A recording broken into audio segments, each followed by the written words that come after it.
મિત્રો, પપૈયું પપૈયું પપૈયું કહેવાય છે કે પપૈયું જે છે તે એકદમ કુદરતી સ્ત્રોત છે બીમારીઓને બચાવવાનું. પણ મિત્રો, કોઈને 100% ખબર જ નથી કે પપૈયુંના ઔષધિ ગુણો કયા છે. પપૈયું ખાવાનો શ્રેષ્ઠ અને સારામાં સારો સમય કયો છે. પપૈયું ખાવાથી કઈ બીમારીઓમાં પપૈયું નુકસાન કરે છે. પપૈયાના બીજમાં કયા કયા ચમત્કારી ફાયદા છે. આજે તમને પૂરેપૂરી માહિતી પપૈયા વિશે જ કહીશ. મિત્રો, કહેવાય છે કે પહેલું સુખ તે જાતે નર્યા.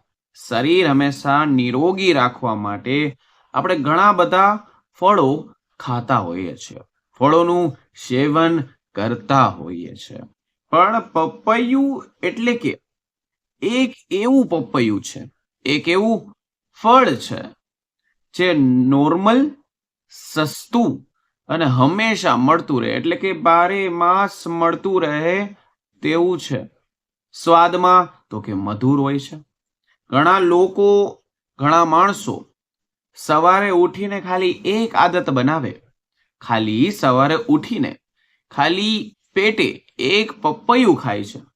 તો કહેવાય છે જેટલું પણ તમે જમ્યા છો, જેટલું પણ તમારું અંદર પડેલું છે તે ડાયજેસ્ટ થવા લાગે છે. પરંતુ મિત્રો, તમને હજી સુધી તેના વિશે પૂરી ખબર જ નથી. પપૈયું અમૃત સમાન તો છે, પણ ક્યારેક ક્યારેક તો તે ઝેર સમાન પણ બની જાય છે. તો આજનો સંપૂર્ણ વિડીયોમાં આપણે તે જ સમજશું કે પપૈયું શું વસ્તુ છે, કયા સંજોગોમાં ખાવાથી તમારા શરીરમાં ફાયદા થાય અથવા ઝેર સમાન બની જાય છે. મિત્રો, સાચું સાંભળ્યું છે. પપૈયું ખાતા પહેલા તમારે અમુક બાબતો જો ધ્યાનમાં રાખવામાં ન આવે તો તમે આગળ જતા ભવિષ્યમાં હેરાન થઈ શકો છો. આજનો વિડીયો દરેક વ્યક્તિને પપૈયું ખાતા પહેલા વિડીયો પૂરેપૂરો જોઈ લેવાનો છે. આજે આપણે જાણીશું કે પપૈયું પહેલા તો કોને ખાવું જોઈએ અને બીજું કે પપૈયું પહેલા કોને ન ખાવું જોઈએ. તેને ખાવાની સાચી રીત કઈ છે. તો હાલો ચાલુ કરીએ આ વિડીયો.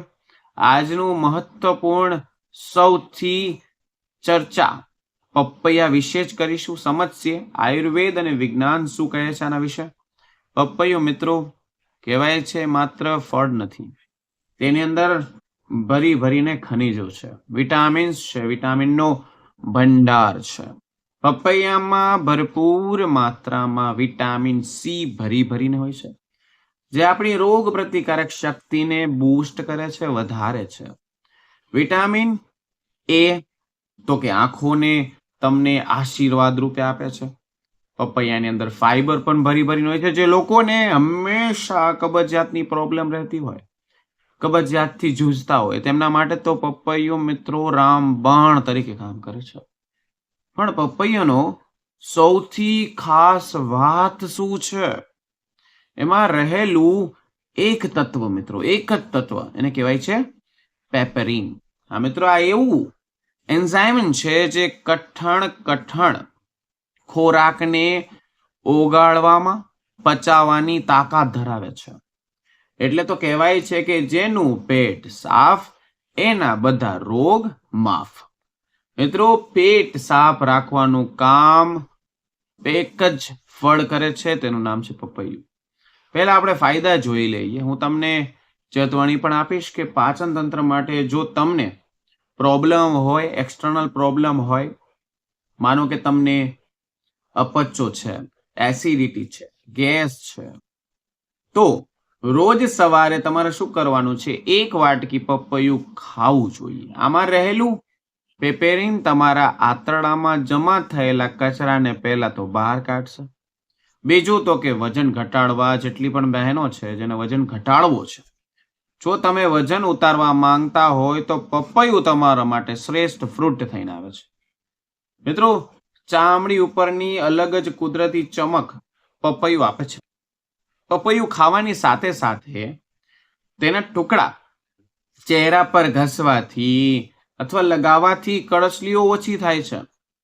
મિત્રો, કહેવાય છે કે હૃદય રોગ હોય, કોલેસ્ટ્રોલનો પ્રોબ્લેમ હોય તો પપૈયામાં રહેલું ફાઈબર ખરાબ કોલેસ્ટ્રોલને ઓછું કરવામાં પહેલા મદદ કરશે. હું તમને વાત કરું છું, ખાસ ધ્યાનથી સમજજો. આ વિડીયોના ઘણા બધા મુખ્ય ઉદ્દેશ્યો છે. પપૈયું બધા માટે નથી સારું હોતું. હા મિત્રો, કોના માટે નથી? તો કે જેટલી પણ મહિલાઓ છે જે ગર્ભાવસ્થામાં છે, સૌથી મોટી ગેરસમજ ત્યાં જ ઊભી થાય છે, ત્યાં જ મોટું જોખમ ઊભું થાય છે. ગર્ભવતી મહિલાઓને ખાસ કરીને કાચું, અડધું પાકેલું પપૈયું કદી પણ ન ખાવું જોઈએ. કાચા પપૈયામાં લેક્સેસ નામનું તત્વ રહેલું છે. આ લેટેક્સ ગર્ભાશયમાં સંકોચન પેદા કરી શકે છે, જેનાથી કશું વાળ થવાનો ડર છે. જો કે તમે પાકું પપૈયું ઓછી માત્રામાં ખાઈ શકાય છે. એ તો સલાહ એ જ છે કે પ્રેગ્નન્સી દરમિયાન તમારે ડોક્ટરની સલાહ, ખાસ કરીને તમે જો ડોક્ટર હોય તો તેની સલાહ લીધા વગર પપૈયું ટાળવું જોઈએ.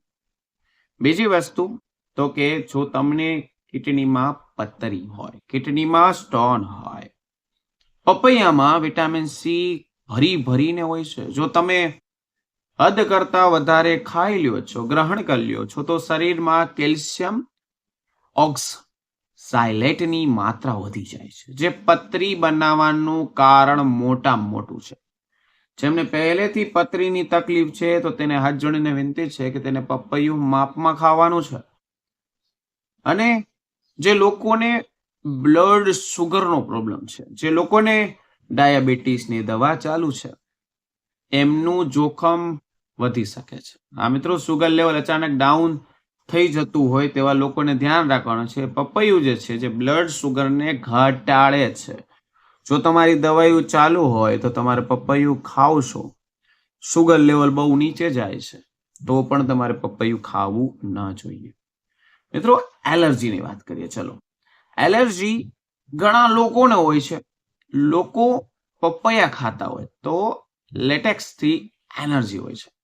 પપૈયા ખાધા પછી જો તમને વધારે ખંજવાળ આવતી હોય શરીરમાં, અથવા શ્વાસ લેવામાં તકલીફ પડી જાય, સોજા આવી જતા હોય, તો હવે તમારે પપૈયું નથી ખાવાનું. એનો સ્પષ્ટ સંકેત તમારું શરીર કહી રહ્યું છે. ડોક્ટરને તમારે મળવું જરૂરી થઈ જાય છે. મિત્રો, આપણે મોટા ભાગના પપૈયું કાપીને તેના કાળા બીજ જે છે કચરામાં ફેંકી દેતા, કચરા પેટીમાં નાખી દેતા હોય છે. બરાબર મિત્રો, આયુર્વેદમાં બીજને સોનાના બીજ ગણાય છે. હા મિત્રો, પપૈયાના બીજ સ્વાદમાં તીખા હોય તો કાળા મરી જેવા લીવર માટે, તમારા લીવરના જે સોજા છે કે તમને સિરિયોસિસ હોય, તો આ બીજને સુકાવીને જો તમે એનો પાવડર મધ સાથે લેશો તો તેનો ફાયદો અનેરો મળશે. પેટમાં જે લોકોને પ્રોબ્લેમ હોય તેમાં પણ તેને ફાયદો થશે. અથવા નાના બાળકો હોય તેના પેટમાં કૃમિ થઈ જાય, એટલે કે કરમિયા થયા હોય, તો પપૈયાનો બીજનો પાવડર ખૂબ અસરકારક છે. પણ મિત્રો, યાદ રાખજો, આ બીજ શરીરમાં બહુ ગરમ અસર પાડે છે, એટલે કે દિવસમાં અડધી ચમચીથી વધારે ન લેવી જોઈએ. હવે સવાલ એ થાય કે પપૈયું ખાવું ક્યારે? એનો બેસ્ટ ટાઈમ, શ્રેષ્ઠ સમય કયો છે? મિત્રો, એક જ બેસ્ટ ટાઈમ છે. સવારે નાસ્તામાં અથવા લંચ પહેલાના સમયમાં, સાંજે સૂર્યાસ્ત પછી પપૈયું ખાવાનું બંધ કરવાનું છે. સવારે નાસ્તામાં લઈ શકો છો, કારણ કે તે પચવામાં થોડુંક ભારે હોય છે. આયુર્વેદ મુજબ માનીએ તો તે કફ વધારી શકે છે. તેની સાથે શું ન ખાવું જોઈએ તે પણ કહી દો. પપૈયાની સાથે હંમેશા, પપૈયાની સાથે ક્યારેય લીંબુ નીચોવીને નથી ખાવાનું. ઘણા લોકો સ્લાટમાં ખાતા હોય છે અથવા કોમ્બિનેશન બનાવતા હોય છે. મિત્રો, આ કોમ્બિનેશન હિમોગ્લોબિનને ઓછું કરે છે, અનિયમિતતા નોતરી શકે છે. દૂધ અને પપૈયું, મિત્રો, આ મિત્રો, દૂધ અને પપૈયું એકદમ અલગ આહાર છે, વિરુદ્ધ આહાર તરીકે ગણાય છે. પપૈયાનું મિલ્કશેક પીવાનું તમારે બંધ કરવાનું છે. અને કહેવાય છે કે પાણી અને પપૈયું ખાધા પછી તરત તમારે પાણી પણ ના પીવું જોઈએ. તેનાથી પાચન તંત્ર ધીમું પડી જાય છે. મિત્રો, વાતનો સાર એ જ છે કે પપૈયું ગુણકારી છે, સારું છે, પવિત્ર છે, મસ્ત છે. પણ કહેવાય છે કે અતિ સર્વત્ર વજ્રેત અતિરેત. હા મિત્રો, હંમેશા ખરાબ છે. જો ગર્ભવતી મહિલા ખાસ કરીને નથી, કોઈ ગંભીર એનર્જી નથી, કોઈ એલર્જી નથી, તો તમે રોજ એક વાટકી પપૈયું તમારા માટે, સ્વાસ્થ્ય માટે બહુ સારામાં સારું, તમને કદી બીમાર નહીં પડવા દે. બસ તમારે ખાવાનો સમય ધ્યાનમાં રાખવાનો છે, સાચી રીત મેં તમને કહી. આજનો વિડીયો કેવો લાગ્યો? શું તમને પપૈયાના બીજનો ઉપયોગ જાણતા હતા?